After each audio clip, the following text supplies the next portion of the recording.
Okay, so let's talk about what I think is, a really important topic for me at least. Yeah. So both of us have a regular job, and both of us are also trying to pursue the artistic side of us in the hopes Yeah. that maybe, something might materialize from that, right? Yeah. I mean, do you think we're hindering ourselves by having a regular job and not, fully committing and taking the risk to pursuing what, we want to do in the future? Yeah.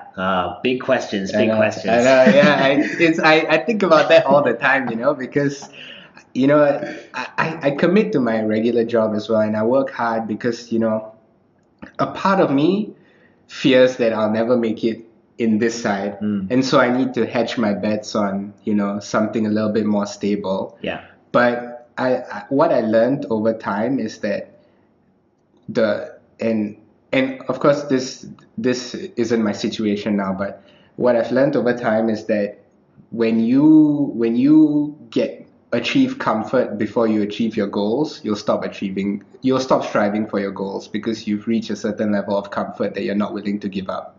And I feel that I'm also heading in that direction by having that stability on one side, Yeah. because what I'm trying to do is build up my comfort level, and then once it reaches a point where I'm not willing to give it up, I'll never chase that dream of becoming a whatever it is that I Yeah. want to be. So I don't know. What do you I, I, think? I think, yeah, there are multiple ways to think about it. The starving artist, vision is something that you um, are, if you are interested in art, it's something that you are told from quite a young age, that is what you're going to have to sacrifice in order to be able to do it.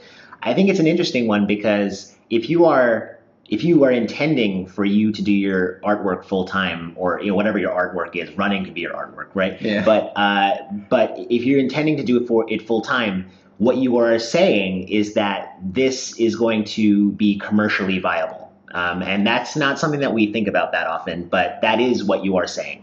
Right. And I am not, I think for me, I am not in a position to say I want my artwork to be commercially viable. And I think that puts a lot of pressure on it. So I actually think I do more of a service to the thing that I'm pursuing, my writing, my performing, if I do not, put the onus on it that it has to produce money.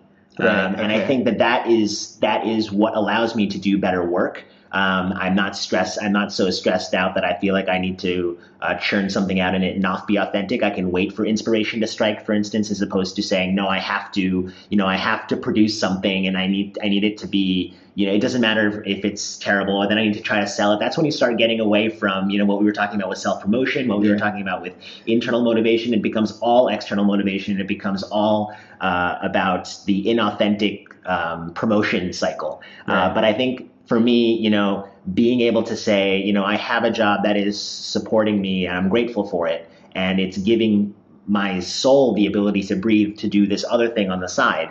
And that's really what is allowing it to nurture. Now, at some point in the future, making the leap from, part-time to full-time spoken word artist or performer, it's still a viable possibility, but you don't need to rush it. Yeah. I don't ever feel the need to rush it. And that's my point of view. And I do think that there are downsides to doing it that way. And that's, all these stuff that you talked about before, Nick, with energy, right? Energy is huge. It's so big in the game of performing.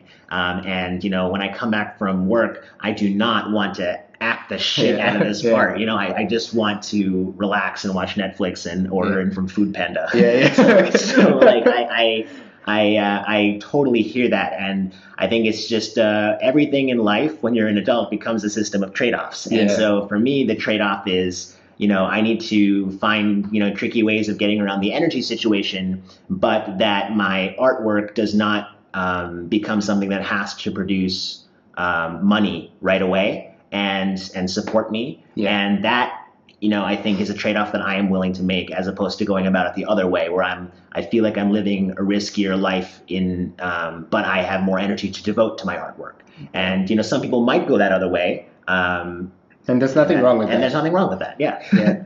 Yeah, I guess and that's something I'm starting to appreciate, at least now, or at this point in my life, that you know, and I think about it in terms of trade-offs, like you were telling me, like, those people who've, made it commercially viable to be an artist, now they have this responsibility to milk it for as long as they can. And so the quality sometimes is squandered because, you need quantity so that people can constantly remember you. Yeah. So having a job, an actual job, and a chance to pursue, your creative side or whatever your dream is, on the other side, it kind of alleviates the pressure, because you feel like, hey, I don't owe anyone anything, here's me telling you what I feel, here's me expressing myself, here's me being creative. Yeah. If you want to buy it, great. If you don't, whatever, like I have money, so I don't have to think about,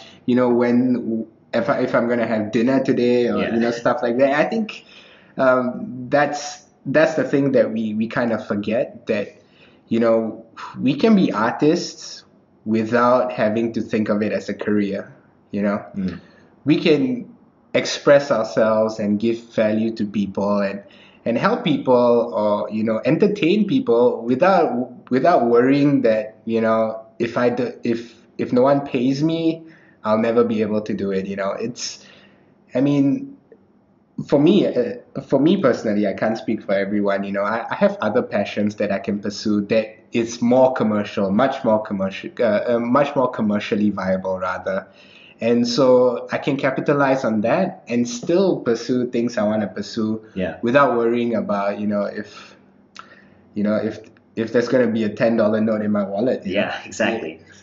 I think that it gets me thinking of like these, Hollywood actors, right? Where you're a really good actor, and your first few films are brilliant, and then you are like not acting, or you're acting in poor films, or in poor quality films, or films where you're not getting as well reviewed, and then and I think that happens as a result of you having to produce this quantity as opposed to this quality in order to keep acting full time, right? And just keep producing money that's going to support you and your family. So I think the ideal scenario for me, I remember from even a young age, was I will act in like a really awesome movie, once every year or once every couple years, and then the rest of the time I'll do something else, and that's not really viable in this day and age, because you can't do things by yourself. You have to do things with other people.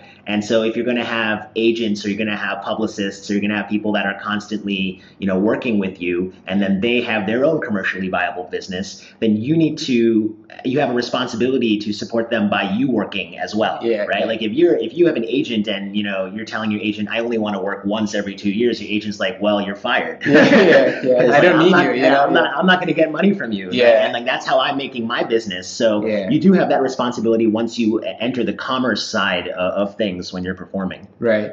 Yeah. So I mean, in terms of, okay, so let's add a caveat. I'm not an artist or anything like that, but in terms of the struggling artist, I don't think that's a good mentality to have, because you give up on a lot. And I'm not talking about comforts or luxury or anything like that. Like I'm pretty simple, so I don't think about those stuff.